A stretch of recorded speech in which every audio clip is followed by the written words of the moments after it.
Hi Grant, thank you for joining me on the podcast. How are you doing? Yeah, mate, I'm great. How are you? I'm all right, thank you. Drummer of the Rifles, the new album's just come out, Love Your Neighbour, a month ago. How's the reaction to the album been? Yeah, it's been really good. It's taken a while, sort of 7 years since the last one, but yeah, it seems to have gone down really well. With the fans seem to really like it, which is the main thing. It was number two in the indie chart. No, it was number one in the indie chart, I think. I can't remember actually. No, I think it was number two in the indie chart and number two in the physical chart as well. So yeah, no, it's done all right. I think it got number one in the indie chart and two in the physical and I did vinyl it. album charts. I think, yeah, Uh, yeah. you know better than me. I was going to say about that, you were part of the indie rock scene in the mid 2000s, and a lot of Yeah. great bands came out of that, but a lot of forgotten bands also were part of it. So it must be nice to still be getting this support 20 years later. Yeah, they can't get rid of us. They try, but we hang on. You know what I mean? But yeah, you know. But yeah, I mean, there was a lot of. It was a mad time, and there was a lot of bands around that time. But yeah, a lot of them have disappeared. But we've managed to hold on. But as I say, it's all about the fan base, really. Like without them, we wouldn't be going. Well, you mentioned it was nearly 8 years since the last album. When did talk of this new album come about? I mean, sort of. I suppose we spoke about it pretty much after the other one. I would have thought. I mean, I don't know. It just yeah, I don't know that we sat down and kind of done some kind of storyboard or mood board or anything. Like it just kind of happened. We just got in a room, played, jammed some ideas and stuff. But yeah, it's just people have got families and other stuff going on, and we don't live near each other anymore. So it's a bit of a nightmare to get together and do stuff. Yeah. You mentioned there like it's been 8 years since the last album, and obviously you all live far away now, and you've got families and stuff. But does a break like that help the longevity of the band and the relationships in the band? Um, Yeah, I don't know really with the time thing. It's just we didn't mean for it to be this long. Do you know what I mean? Ideally, it would have come out before, but yeah, I mean, whilst people still want to come and see us, we're gonna keep playing live and stuff. And it just happened that it took that amount of time. But yeah, as I say, it wasn't planned at all. But people were still stuck around, so we're lucky, really. You mentioned there you're still playing live and stuff. You played some shows to promote the album. How did they go? Yeah, yeah, they were really good. We did. I think most most of the in stores were acoustic. Just Luke and Joel did them because me and Rob were working, and Rob's just had a baby, so like it was hard for him to get out and go out of London. But we did Rough Trade in London, which was really good. Yeah, that's brilliant planning there. It's a great record shop down Brick Lane in London, and we also did one in a brewery in Blackers Road, which is not far from me. So it was pretty handy for me, and we kind of made our own beer for it and stuff. Yeah, it was good. It was a good vibe. So the band's been going about 20 years now. Is there a show that stands out to you over those years? There's loads. I mean, I always remember there was Shepherd's Bush. I think it was around after the second record, Great Escape. That was a mad one. I remember that being one of my favourites. But I mean, there's so many. I mean, going to Japan and playing Fuji Rock and stuff like that. That was just like mega. Like almost feels a bit like a dream now. But yeah. Does it feel like we're all? Does it like? Can you believe it were all those years ago and he's still making music now? No, I mean it's yeah. I mean it's that cliche thing. I mean it feels yeah. I mean it's when I look back on it, we look well young. When we've got like videos of it and stuff, and I've got like bowl cut, and it's just like we look proper young when you look at it. But I mean, yeah, I've still got really kind of fond memories of it and kind of quite vivid memories of it. It doesn't. Yeah, I guess it does almost feel a bit like another lifetime ago, but yeah, it's still sort of rolling on. I think the new album, some of the best work the band's done. It's got some great songs on it. Do you think is it easier for them songs to go into the set list? Because obviously bands are sometimes wary of bringing new songs into the set list, but do they fit in perfectly? Yeah, I mean, we've been playing four off of it. in the last few gigs, and they seem to go down really, really well. Yeah, I don't think that any of the songs for that are gonna be, not gonna fit in. I think they all fit in really well. So I guess it's gonna be what ones don't we play, I suppose, because I don't know if we can play them all, but people want to hear the old songs as well, and they want to hear some new ones. So I don't know. Yeah, we'll have to see. We haven't got that far down the road yet, but yeah. I just want to go right back to the start. When did you start drumming when you were younger? I started drumming when I was at school.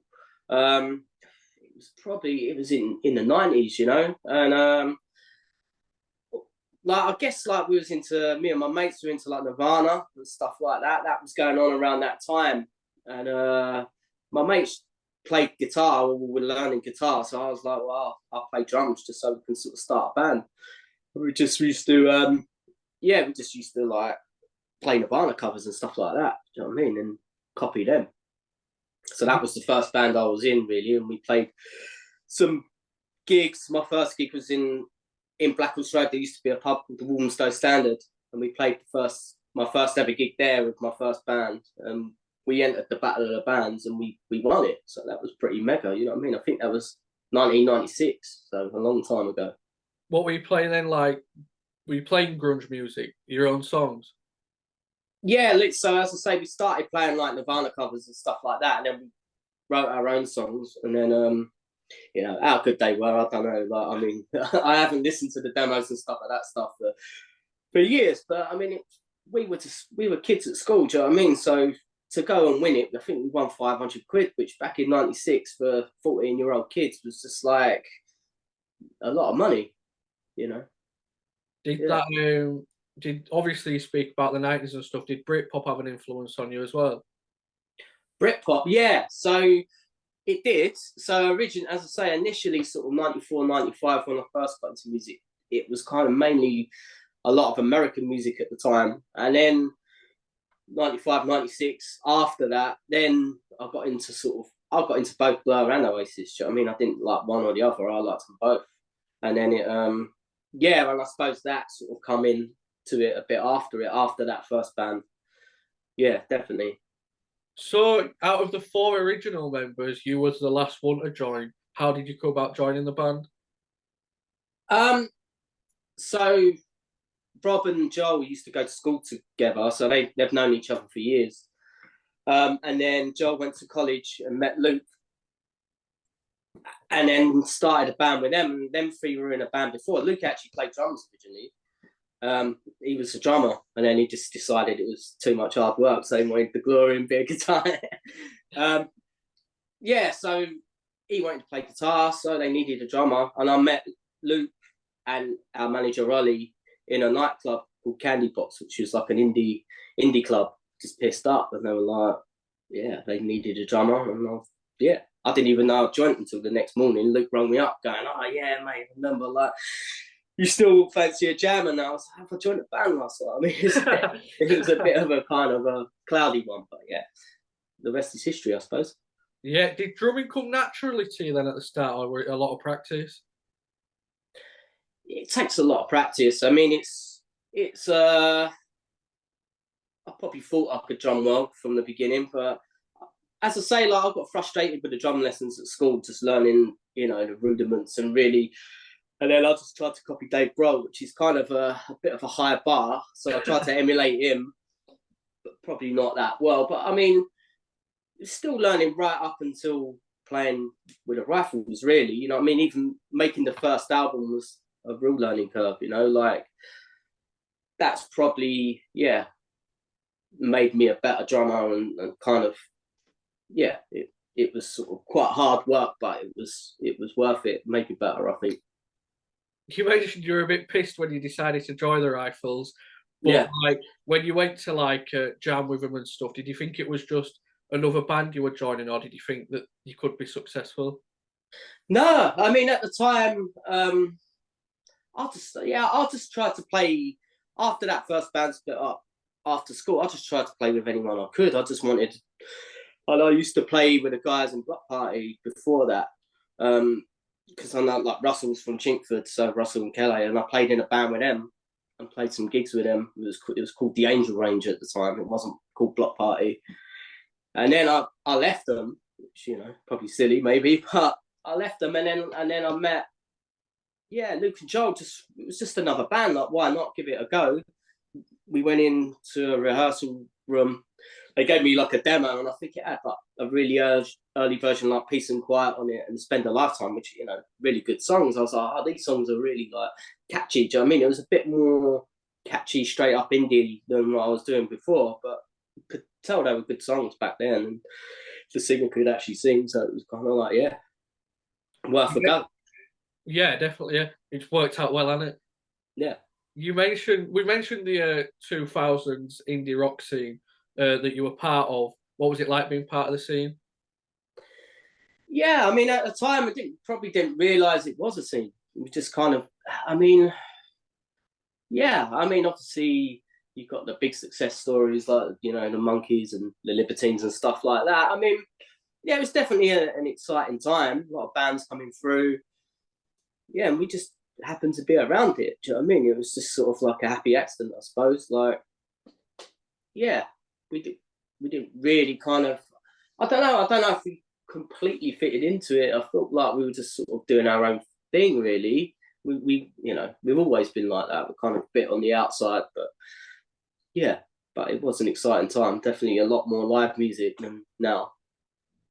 A lot of bands were coming through all over the country, but London was like the capital of it. Could you feel a buzz in London at the time?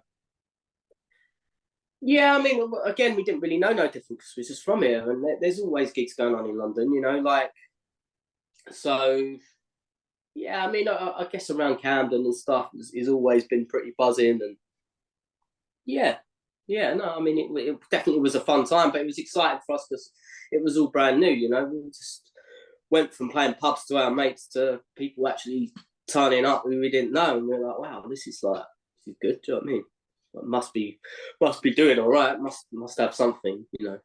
Yeah, you mentioned Block Party that you used to play with them. What was the relationship like with the other bands? Did you all get on, or was it really competitive, or what was it like? I mean, we never really.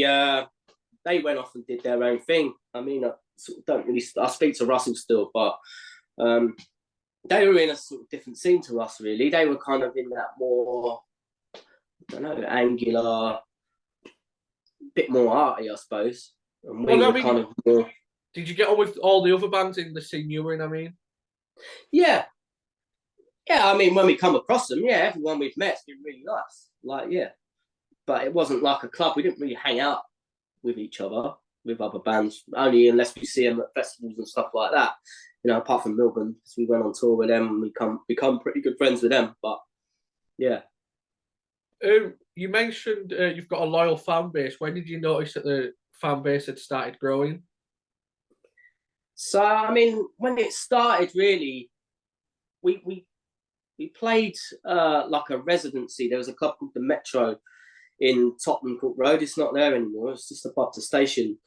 But we had like a residency where we played there every weekend or every other weekend for 2 months or whatever it was, and it was around then where people started to come who we didn't know, and it got busier and busier and busier, and I think they sold out. It was like, wow, this is like, that's where it felt like it changed in the early 2000s. This was before an album, so I don't know, 2004, 2005. Was a demo of Peace and Quiet the band's first release? Yeah, we were, so where the Metro where that was, the guy who ran the night, it was called Blow Up. It sort of does like sort of 60s sort of stuff, and he had a record label as well. He put some seven, so we recorded a version of Peace and Quiet, and he put that out just as a one-off single, really. And it's a different version on that blow up single is different to the one that's on No Love Lost. We re-recorded it again and put it on that album, and then released it through the record label after. But that was just like a one-off, 500 copies of it vinyl. It got picked up by Zane Lowe, didn't it? And he played it. Yeah, yeah, he did. He played it. That was probably our first big bit of radio play. It was like the greatest song in the world or something. That was his. Every week I think he had a different track that he liked, and that was great. Yeah, he played that. Yeah, we went in and did a session as well, I think, for him, long time back. So like nowadays, social media is like massive for promoting bands. What helped promote the bands in the early days? Were it just constantly playing gigs? Well, I mean, it was, yeah, I guess like social media was in its real early days. It was still relying on magazines like The Enemy and stuff like that. Literally going around pubs handing out flyers. That was like a thing that you had to do, you know, putting up posters. And then it sort of started to change when MySpace come along. And that was kind of, there was quite a few bands that sort of started to get big on that platform, and it helped to sort of spread the word a bit. Do you know what I mean? Yeah, so that was an extra little tool, and things started to change from that. But yeah, before that, it was more sort of word of mouth and old school posters and flyers and stuff. You know. Speaking of like social media and stuff and listening to music digitally, when you were growing up, you'll have listened to it like physically on like a CD or vinyl or whatever. But now, but sorry, when you started, that's when iTunes was coming through and streaming platforms. Yeah. What did you think of all that with music going digitally? Yeah, I mean, it's yeah, it's definitely a change. I think when our first record come out, it was still mainly physical copies. It probably started to change when Great Escape come out. I remember like the iPod was a big thing, and we was actually on the iPod advert. They used our cover on it anyway. Like, great. So that, yeah, it definitely felt like a change. But then the flip side to that is it made it harder for people to make money off the back of actual records. It sort of become more just a vessel to promote your live stuff and play live, really. So live become the way that you make your money, you know. Did you notice that then between the first and second album, the money side of Yeah, it? well, we didn't make no money out of any of them, but like, but, but I mean, yeah, I guess, yeah, I'm not really too sure to be honest. The money side of it, but yeah, it's definitely definitely noticed the way people were listening to music changed a lot. I mean, it's good that people have got it on their phones and they can listen to anything, and that's great. But you know, I do miss the tradition. But I think it's coming back. I think a lot of young people now are buying vinyl, aren't they? And even Yeah. decks and CDs and all kinds are coming back now. So because that physical thing is like feels like you've actually got something. You know what I mean? Well, we've been number two in the vinyl charts. Did you see that with the new album? People are buying vinyl again.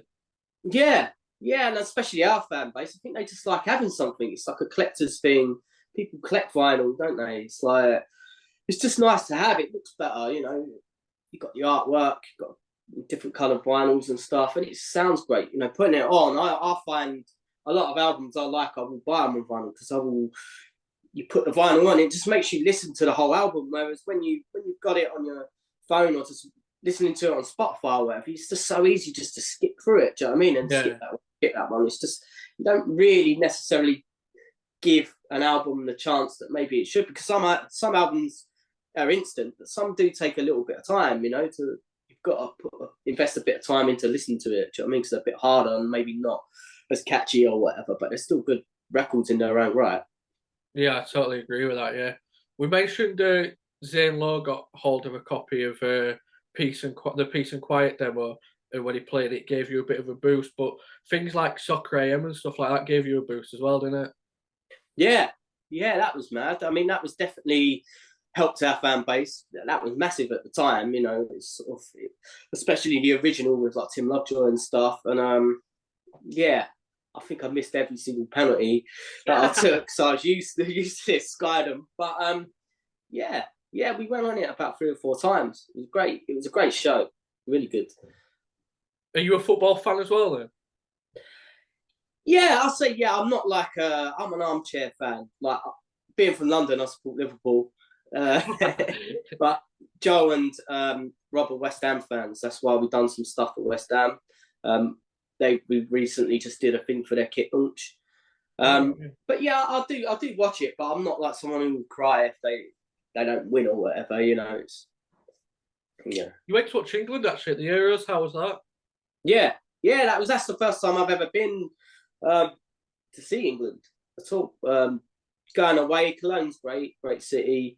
Yeah, the game was pretty crap, but we had good seats. It was just mad just to see the support, like the amount of people that go over and the amount of money and time they invest into it. Just all the flags of every team you can think of. Do you know what I mean? It was just it was a good buzz, and there weren't no. It was rowdy, but there weren't no trouble, which is good. It was we even where we were, the entrance we had to go, and we were just right in with all the Slovenia fans, you know what I mean? And they were just chanting at us like, "You're just a shit part of Scotland." And it was like, but it was all fun, it weren't like, it was good. It was a good experience. Yeah, good, yeah. So back to the early days of the Rifles, can you remember getting a record deal? Yeah. I mean, it sort of seemed to take ages. It was only really I think Ian Brodie had a big part to do with it, as far as he was working for the label Red Ink, it was called, which was kind of an offshoot of Sony, really. And I think he was one of the people that really sort of pushed to get us signed, because we didn't know if we were going to get a deal at all, because we met up with a lot of labels for drinks and stuff like that, but then they kind of passed on it and just like, we're not too sure. And I think Ian Brodie had a real, really pushed him. Was like, no, I think they're worth a go. And luckily they gave us a chance. So yeah, that was that. Ian Brodie produced the album. What was it like working with him? Yeah. Again, he's a legend, isn't he? It's like, I think apart from him, obviously helping us get on the label, I think like Luke really liked the sound of the Subways record, and so we kind of thought we'd give him a go, like, and obviously like you've got you had the Zootons and the Coral and stuff, Dreaming in You and tracks like that sound amazing. So thought it'd be a good fit, and again it was sort of like it was a learning curve because we were young and hadn't really recorded with someone of that kind of at that level. And for me, drumming, I kind of felt a little bit exposed because I played loads live, but I didn't have much experience in the studio. So I felt like I had to up my game, and like I kind of found it quite hard, sort of playing along to clicks and stuff like that. So it was a learning curve. But it was, some songs come really easy, some were a bit harder, but the result of it is great. I think it's got that raw energy. It captured that raw energy of us live, which is what we wanted. Is the how the songs go about the same then as it is now? Would Joel or Luke write the songs, bring it in, and then you'd work around it? Yeah, I mean, like when you do the first record, there's songs that are you got sort of almost infinite time, not infinite time, but there's already songs there, because you just have that you're playing. So there was songs like Peace and Quiet and stuff, and Spend a Lifetime that were there, but then there were songs like She's Got Standards and stuff was done just more in the rehearsal room. Like was a later one. Hometown Blues was a later one. So yeah, they were written over like a long period of time. They wasn't written for that record, if you like. They were just kind of there, and then they'll come together and make that record. The second record was, you're under pressure a little bit more because you actually have to make a record. Do you know what I mean? But when you're doing the first one, a lot of the songs were kind of there already, so ready to go. I think Great Escape's better than No Love Lost. Like, I like No Love Lost, but I think Great Escape's better. Can you see why like second album syndrome's a thing then, if you've got to write songs for the second album, whereas the first one, they're all really already there? Yeah, I do see why the pressure is there. But I mean, as I say, luckily, I think Great Escape is a really good record, and I think most people would say it's either them, No Love Lost and Great Escape 1 and 2, depending who you talk to. So it's kind of that seemed to, it does live up to it. Do you know what I mean? But we spent a lot with that record. We spent a lot of time in a rehearsal room together, just kind of doing more jams as opposed to Joel having the song initially. In the end, he wrote some like Romeo and Juliet and stuff like that, which is one of the biggest songs on the album. But yeah, a lot of the tracks were done more as like jams first, with us all in the studio, and then Joel put the lyrics and melodies over the top of that. We mentioned Ian Brodie. You also toured with Paul Weller and you became mates with the band. We Yeah. knowing these people early on that have had successful careers, did they give you any tips? I don't know if they really gave us any tips. Not really. I mean, as I say, like with Weller, he obviously gave us a leg up and help just by taking us on tour. That again, that increased us to more people. Do you know what I mean? There's so from that point of view, yeah. I mean, I don't ever remember him going, "Oh, you should do this and you should do that." Really, not particularly. Um, you mentioned speak about Paul Weller. You can hear the influence of the Jam, especially on No Love Lost. Was it weird being mates with him and like hanging around with him and stuff? Yeah, yeah. Like, but he's such a down to earth bloke. Do you know what I mean? When you meet him, yeah, going on tour with him, and he let us come into his dressing room, and he was just really, yeah, really open. He really helped out new bands and stuff. He let us go into his studio, Black Barn, and yeah, it was great. And then he come on and played a song with us, didn't he? Like, which was just amazing, like an amazing opportunity for us. I think Luke just asked him, and he was like, "Yeah, why not?" Do you know what I mean? So he's not up himself. Do you know what I mean? He's if he can help you in any way, he will, and he has. And that was like one of the best nights ever. Him coming on and playing Eating Rifles, and then he played one of our songs as well. So yeah, what an amazing experience that was. I know the music scenes and music business has changed since you started out, but is there any tips you'd give to up and coming bands?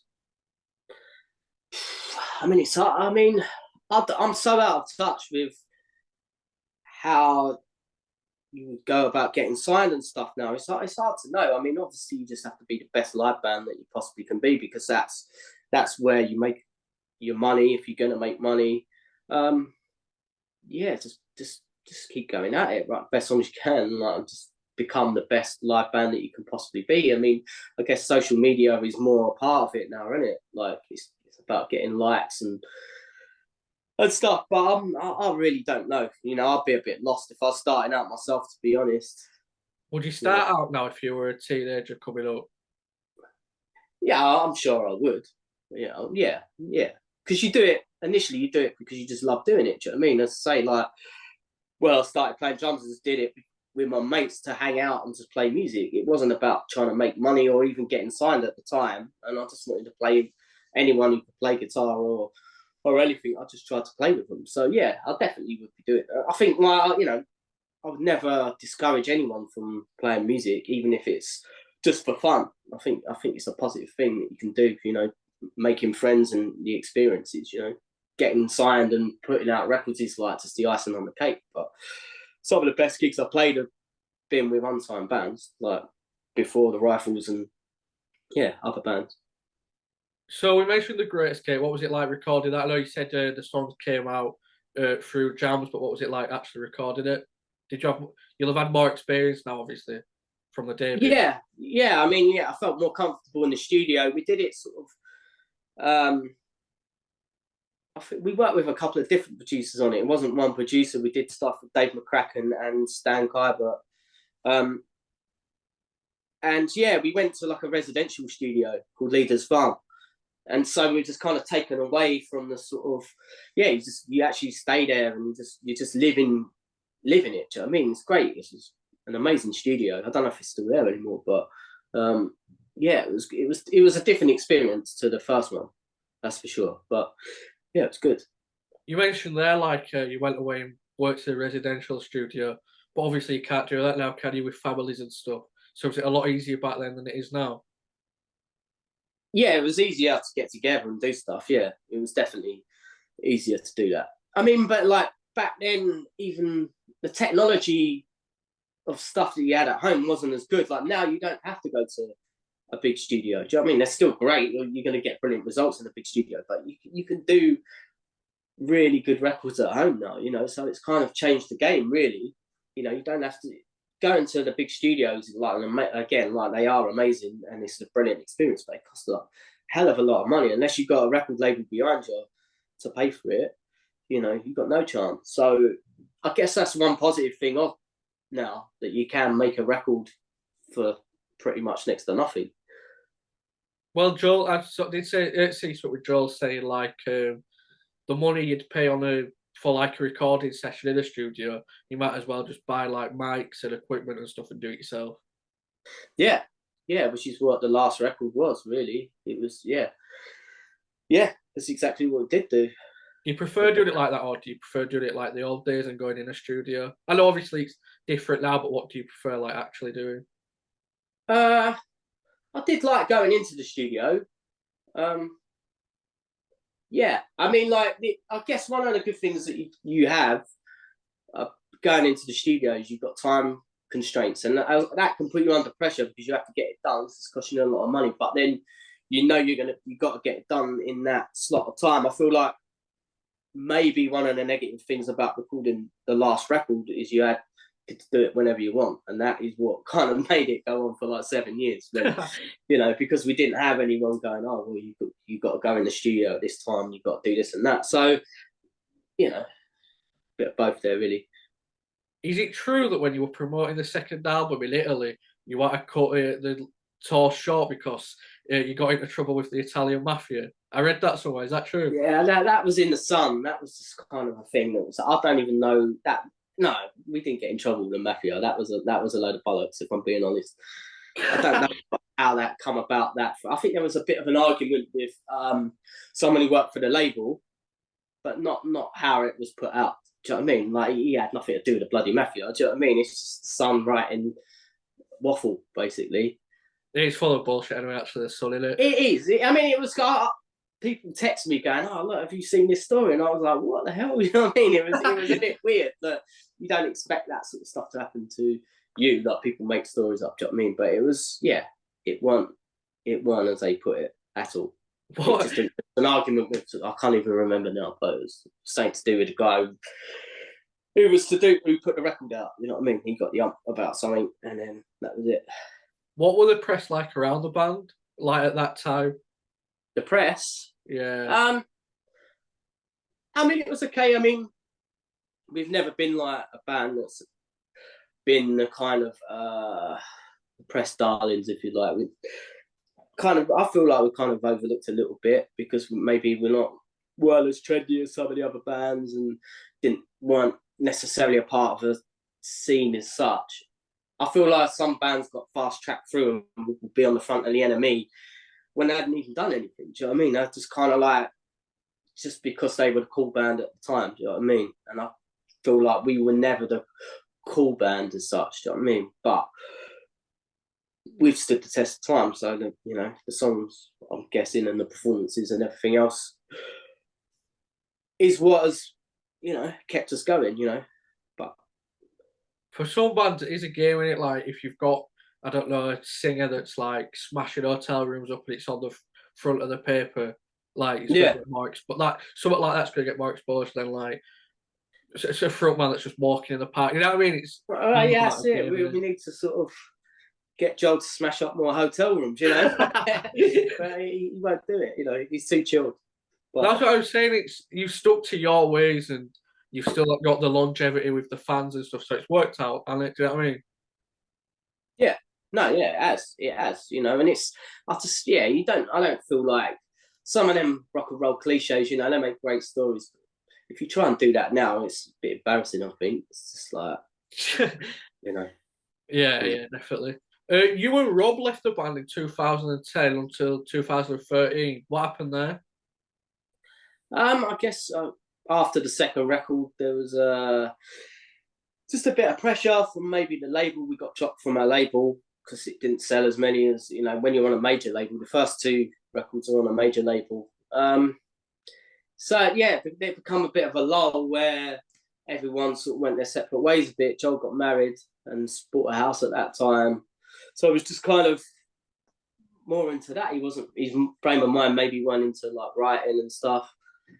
And yeah, I mean, it's sort of, they just kind of wanted to do try a different process, I suppose.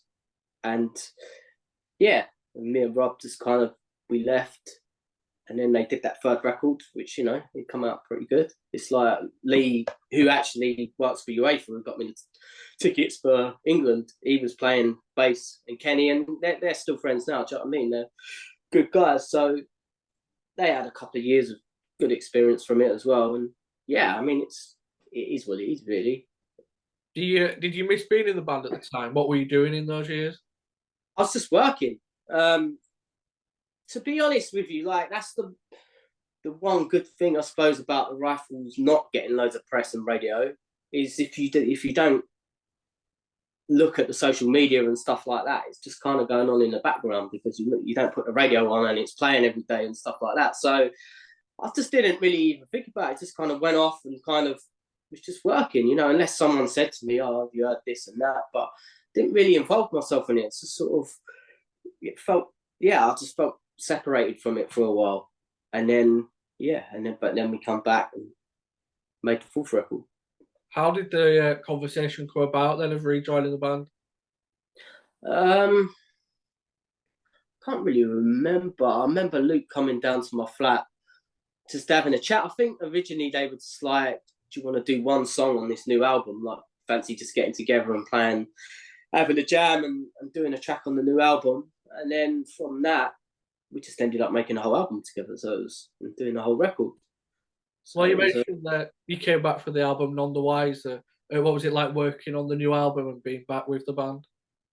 yeah, yeah, it was mega. I mean, it was almost kind of like it just carried on. Really, it was almost like we hadn't gone away. It was just like a little mini break, and Yeah. yeah, it was just easy because it didn't feel like pressure to you know do anything. We just come together, made that record. It was, from what I remember, it was a pretty fun and easy record. We did it with Dave McCracken and Jamie Ellis, I think, and it was just easy. Yeah, we'd already worked with Dave, so we knew him and how he works. It was in Snap Studios in Finsbury Park, which is not too far away, which is a really good studio to be at. Um, yeah, so it wasn't hard at all. It wasn't like a chore, or it was it just come together really easy. And live, we've always kind of just, you know, been pretty much the same band live.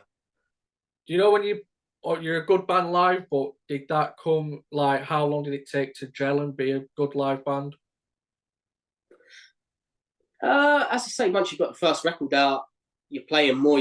Once you start touring, them first tours, and you're playing every night, you just become a better band. You like playing every night. Um, yeah, I don't know the point where we went from being an average band to a good live band, but yeah, definitely around that time, them first tours, like we had to definitely up our game. So between the None the Wiser album and the album now, you had one other album, Big Life. And Yeah, obviously, between those years, you've played shows and stuff. But when you're not with the band, what are you doing? Like, are you working as well and spending yeah, time with family and stuff? yeah. Working. I mean, like, yeah, yeah. Like I work. I'm sort of doing electrical qualifications at the minute. Pretty boring, but yeah. So I'm sort of back at college again, which is a bit of a, yeah, bit of a different vibe. Going back to school. Yeah, I mean, Joel works as well, and Rob's like working and stuff, and yeah, we don't really see each other. Not because we don't like each other. I think we just everyone's off doing their own thing, and then we'll have a gig, and then we just come together and play it, and then we all go our separate ways again. It's just how it is, you know. It works out though, but we don't hang out and go to the pub together and stuff like that anymore. Yeah, do you miss them days then? Yeah, I suppose so to a certain extent, but it's so bloody expensive, isn't it? Like Yeah. £7 a pint nowadays, so it's just easier to drink indoors. So do you think that having a job, like having the band and having the job, kept you like level-headed through it all? Yeah, I suppose so. Yeah, yeah, I think so. You don't get too big for your boots. When, you know, if we were just touring with like Weller and stuff like that all the time, I think it's quite easy to sort of climb up your own arse or whatever and become detached with reality. So when you have got to go to a building site or something on a Monday, it does bring you straight back down from the high of playing to 2,000 people or whatever at the Forum or Roundhouse or something like that. So yeah, it does bring you down. But yeah, I mean, I don't mind it.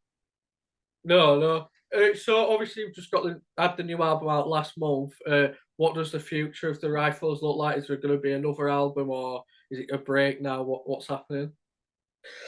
Uh, I haven't really spoken to the guys about what next. I mean, we're going to play some shows for this record, so it's still just sort of, this is new for us, really. We haven't put ourselves under any pressure to go, oh, there's another record. I mean, I don't know if Joel's got songs in mind for doing Rifles again, or if he wants to do another solo album or whatever it may be.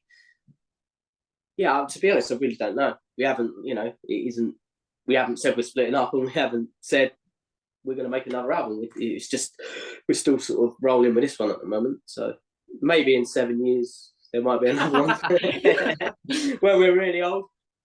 If the band did stop, what would you do? Would you go on a solo kind of thing, or would you try to see another band? What would you do? I think I'd always play music. I think I'd probably just more like, it's hard. Like, as I say, it's easier when you're younger. But I'll definitely try and play music, even if it was just for fun.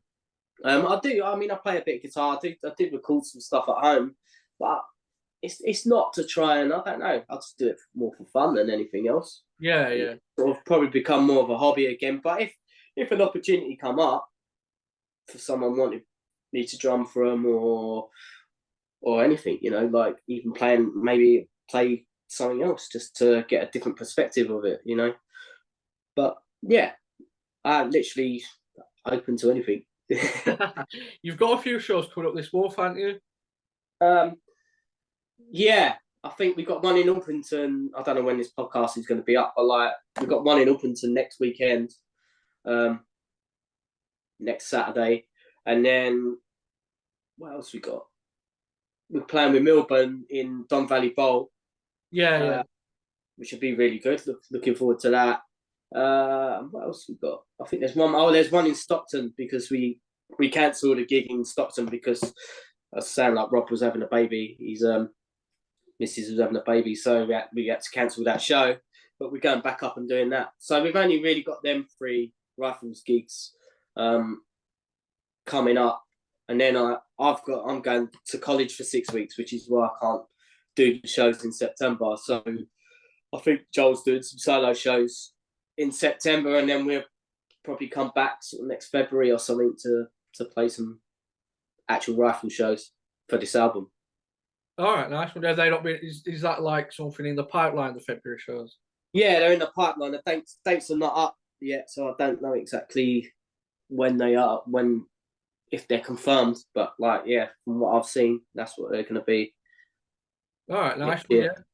Well, I'm sure a lot of there'll be fans watching that'll be at the gigs and that. You have had a loyal fan base, haven't you, throughout that? Yeah, the fan base have been mega. I mean, as I say, without them, we wouldn't be going. It's almost like a sort of big community, which is like, not every band has that, so we're kind of very lucky. Do you still recognise faces at the front of that from all those years ago and that? Yeah, we know half of them. So kind of got to know a lot of them over the years. Yeah, you see the same people, and yeah, no, it's great. It's great they're still coming. When they stop coming, when we stop playing, I suppose. Well, Grant, thank you for joining the podcast. It's been great to speak to you, and I appreciate you coming on. No, thank you very much. It's been fun. Thank you. Yeah, and anybody listening, check out the new Rifles album. Love Your Neighbour. It is brilliant. Cool. Thank you. Cheers, mate. See you. Bye. See you later.